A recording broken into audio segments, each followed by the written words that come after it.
what's your thoughts on the village? Then my other question is based on my experience. Right.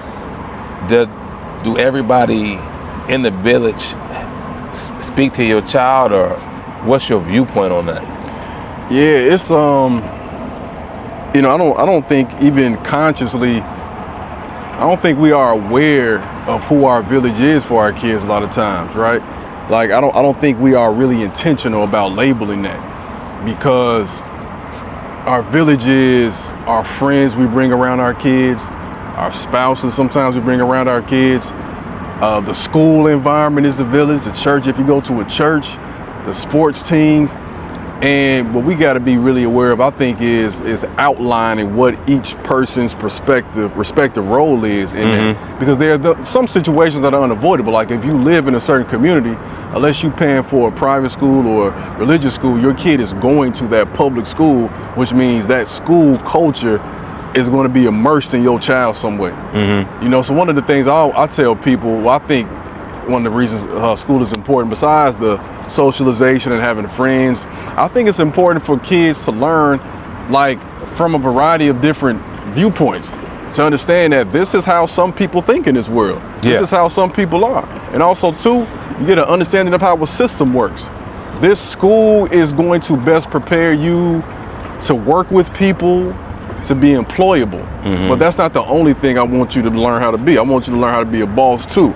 So that's what that represents in my village, right? Because there are some things that are kind of like our internal village, right? Because you can have virtual members of your village. So that's what that represents for me. My kids also, you know, sports team and stuff like that, like a sports team that's predominantly black, that's predominantly immersed in our culture.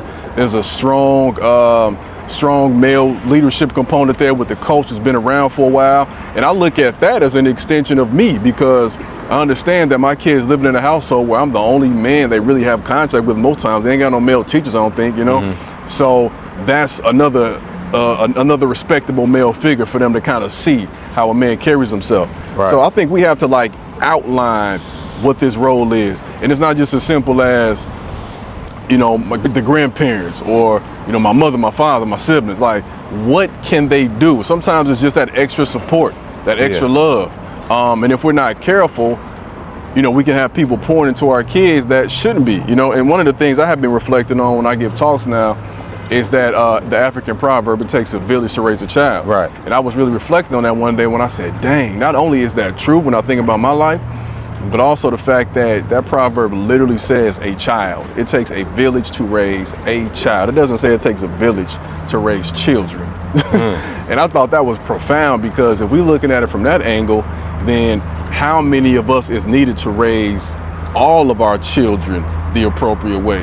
Because we talking, let's just say roughly 15 people that your kid might be in your child's village. It takes all of that support just to get them to where they're gonna be. Now what about the next child and the next child? You know what I'm saying? And I think that's something that we have lost a lot.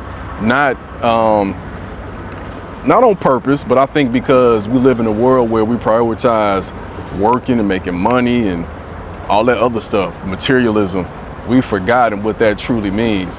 But bruh, like, you can't raise these kids alone.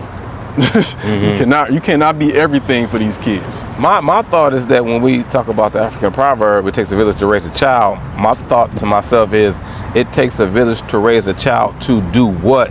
It takes a village to raise a child to be what? That goes into, of course, the value systems, which I always love to talk about. But my concern is the boundaries.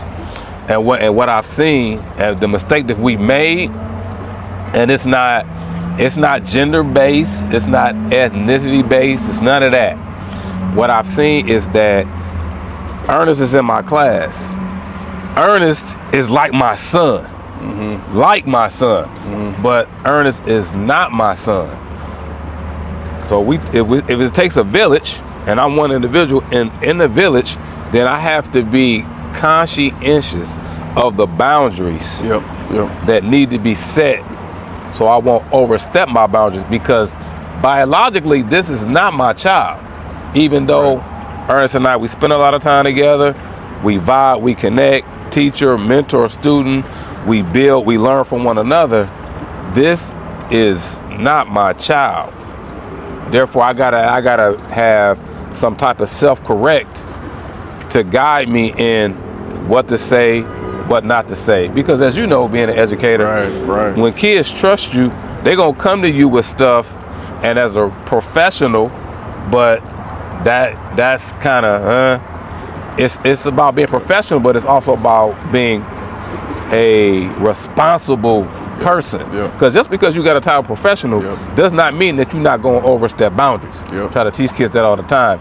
It's your perception of who you are that comes from your behavior and as far as how you handle individuals. So basically what I'm saying is that I have to be guided to know when to say when to not to say when, out of respect for that child's future, out of respect for their parents, and out of respect for the village. Yeah, 100%.